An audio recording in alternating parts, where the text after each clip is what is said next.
मुक्त होना ही हमारा मेन मकसद है। और अगर जन्म मरण से हमारी मुक्ति नहीं हो पा रही है तो उस गुरु को धारण करने का कोई लाभ ही नहीं है।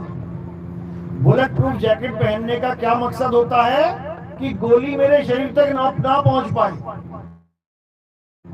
और अगर बुलेट प्रूफ जैकेट पहनकर भी गोली मेरे शरीर तक जा रही है तो उसको पहनने का कोई लाभ ही नहीं है। हेलमेट पहनने का मतलब होता है कि एक्सीडेंट होने पर भी मेरा सिर बचा रहे। मैंने ऐसा हेलमेट ले लिया कि जिसका एक्सीडेंट होने पर के साथ मेरा सिर भी फूट जा रहा है तो उस हेलमेट का कोई फायदा नहीं है। समय रहते बदल लेना चाहिए। अब कई ऐसे भी लोग मिलते हैं जो कहते हैं अरे सिर फूटे तो फूटे, हेलमेट नहीं छोड़ेंगे वो वाला। यानी भले हम नरक में चले जाएं, हम गुरु नहीं त्यागेंगे। तो इनको क्या बोलोगे आप? ये विवेकी हैं, बुद्धिमान हैं या मूर्ख हैं? ये मूर्खता है। अगर छोटा बच्चा अपने स्कूल के टीचर से, जो पहली दूसरी तीसरी क्लास का टीचर है, उससे अगर मोहर लगा के बैठ जाए कि मैं इस गुरु को नहीं छोड़ूंगा पापा, तो क्या वो 10वीं कर लेगा, 12वीं कर लेगा, कॉलेज कर लेगा? जिससे मोह लगाना चाहिए था उससे लगाया नहीं और गुरु के शरीर से मोह लगा के बैठ गया। मोह किससे करना चाहिए था? ज्ञान से। ज्ञान से मोह करोगे तो ज्ञान प्राप्त करते चले जाओगे, और शरीर से मोह करोगे तो उतना ही ज्ञान प्राप्त कर पाओगे जितना उस शरीर के द्वारा भागा जा सकता है। इसलिए कबीर साहब ने हमेशा ज्ञान को गुरु बोला है, शरीर को गुरु नहीं बोला। वो कहते हैं जहां से भी ज्ञान मिले ले लो, क्योंकि ज्ञान से ही मुक्ति होगी, ज्ञान से नहीं। तो साहिब यही समझा रहे हैं, कह रहे हैं हम वासी वा देश के, जहां जात वर्ण कुल नहीं। अरे शब्द मिलावा हो रहा, देह मिलावा नहीं। यानी अगर कोई अपने गुरु की देह से मोह लगा कि भले मेरे गुरु जी का ज्ञान 0 हो, भले मेरे गुरु जी के पास कुछ भी ज्ञान ना, सारा ज्ञान कटने वाला हो, कट जाए, लेकिन मैं गुरु को नहीं छोड़ूंगा, तो क्या हो जाएगा? तो उसकी दुर्गति हो जाएगी, क्योंकि वो शरीर को गुरु मान बैठा है। और कबीर साहब शरीर को गुरु धारण करने के बिल्कुल खिलाफ हैं। शरीर को धारण करना तो एक मजबूरी है। क्यों? क्योंकि ज्ञान शरीर के द्वारा ही मिलेगा। अब ये सत्संग जो आपको मिल रहा है किसके द्वारा मिल रहा है? शरीर के द्वारा। शरीर एक माध्यम है और सत्संग कर कौन रहा है? शरीर नहीं कर रहा सत्संग कि तुम्हें लग रहा हो कि शरीर कर रहा है। ये माइक एक माध्यम है, स्पीकर से आवाज निकल रही है, माइक की आवाज नहीं है ये, ना स्पीकर की आवाज है, ये एक माध्यम है। बोलने वाला माइक और स्पीकर से परे बैठा है। इसी प्रकार ये जो शरीर है ये एक माध्यम है तुम तक ज्ञान पहुंचाने का, पर ज्ञान दे कौन रहा है?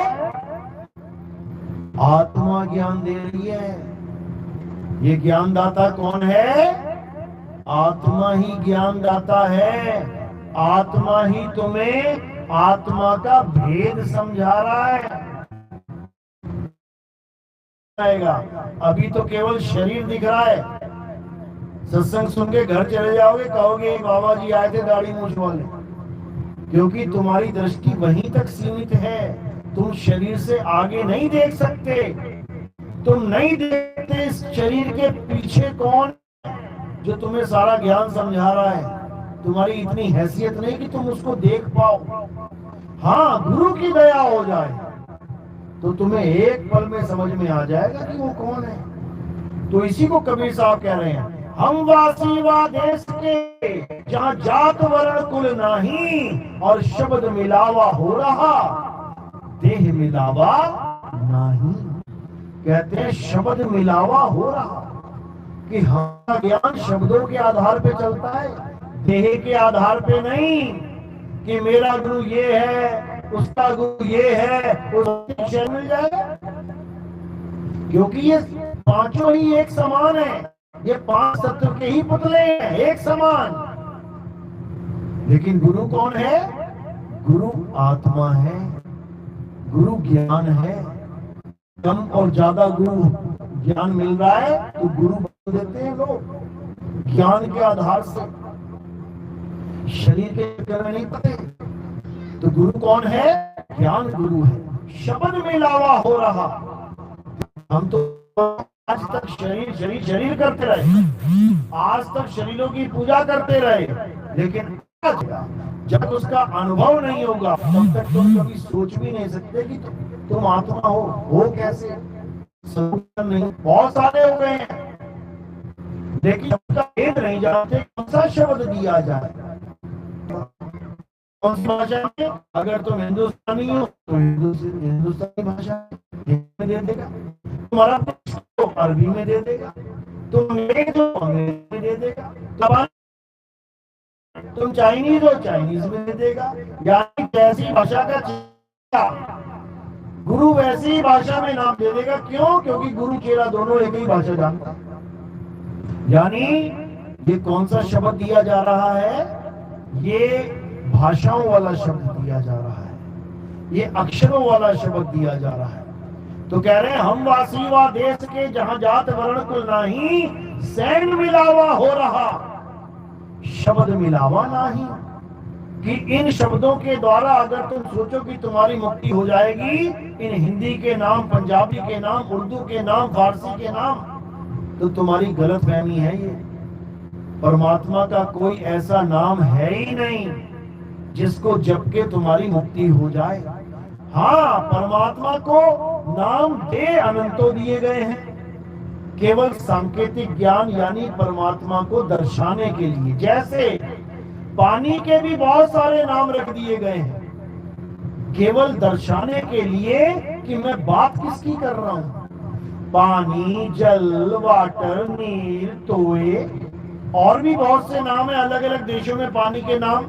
लेकिन कोई ये कहे कि इस नाम को जप के तुम्हें पानी प्राप्त हो जाएगा, तुम्हारा गला गीला हो जाएगा, तो मेरे भाई ऐसा कोई नाम नहीं बना आज तक पानी का कि तुम उसको जपो और तुम्हारा गला गीला हो जाए। नाम अनंतों रख दिए मालिक के, परमात्मा के नाम लाखों करोड़ों रख दिए हैं, लेकिन ऐसा कोई नाम नहीं है जिसको जपने के बाद परमात्मा की प्राप्ति हो जाए। नहीं है। ये हमें भ्रमित किया गया है कि ये नाम जप लो बच्चा, तुम पार हो जाओगे, तुम्हें परमात्मा मिल जाएगा। ऐसा कोई नाम दुनिया में है ही नहीं।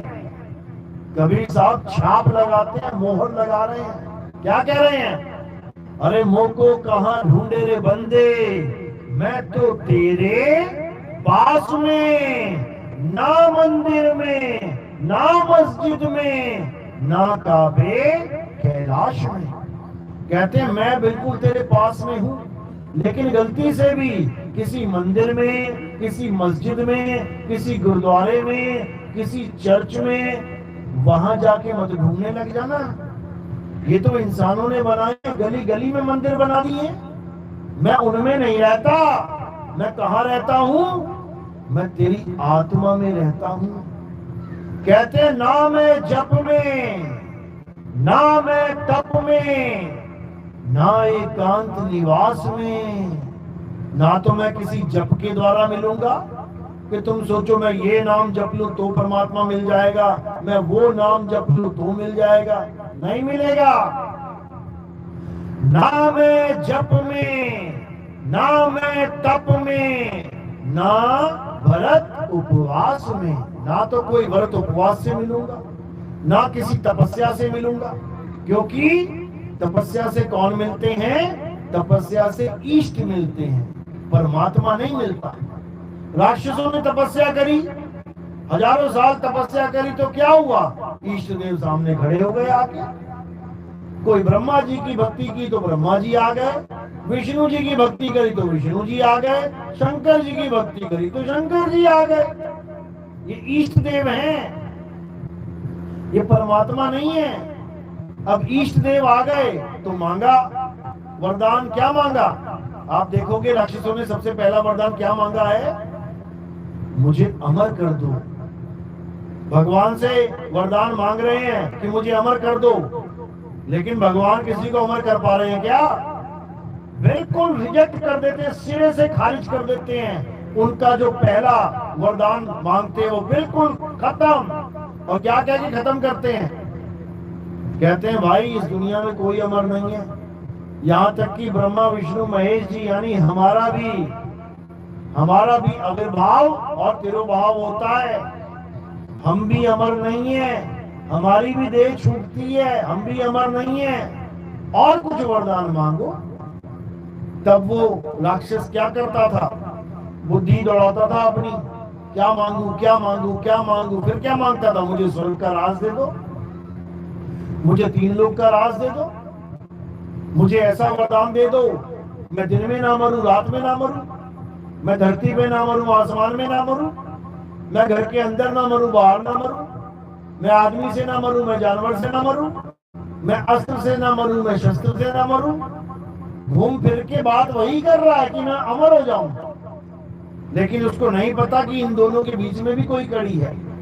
दिन और रात के बीच में शाम है, घर के अंदर और बाहर के बीच में चौखट है, आदमी और जानवर के बीच में नरसिंह है, आधा आदमी आधा जानवर, अस्त्र और शस्त्र के बीच में नाखून है, धरती और आसमान के बीच में जांग है। जांग पे रख के मारा गया उसे। किसकी बात कर रहा हूं मैं? हिरण्याकश्यप की। हिरण्याकश्यप को ऐसे ही मारा गया। तो इष्ट देव से अगर मांगोगे अमरता कभी नहीं मिलेगी, लेकिन अगर परमात्मा से अगर मांग लिया तो 101% अमर हो जाओगे। लेकिन अमर से नहीं होगी कि तुम सोचो कि ये कभी शरीर मरे ही ना। अमर ऐसे होगे कि तुम्हें शरीर से अलग कर दिया जाएगा, तुम्हें शरीर से अलग तुम्हारी आत्मा बोध करवा दिया जाएगा। तुम्हें समझ में आ जाएगा कि मैं शरीर नहीं हूं, मैं आत्मा हूं। और तुम्हें समझ में आ जाए, आत्मा का अनुभव हो जाएगा, उसके बाद मौत नाम की दूसरा अवतार लिया, कुर्म अवतार कछुए का। तो क्या विष्णु जी कछुआ बन गए? तीसरा अवतार जंगली सुअर का, 2 दांत बाहर थे, उसके ऊपर पृथ्वी रख के लेके आए थे। तो क्या वो वराह बन गए? चौथा अवतार था नरसिंह अवतार। नर और सिंह यानी आधा आदमी। तो क्या वो आधा आदमी और आधा शेरी बन गए? उसके बाद वामन अवतार, परशुराम अवतार, राम अवतार, कृष्ण अवतार, बुद्ध अवतार।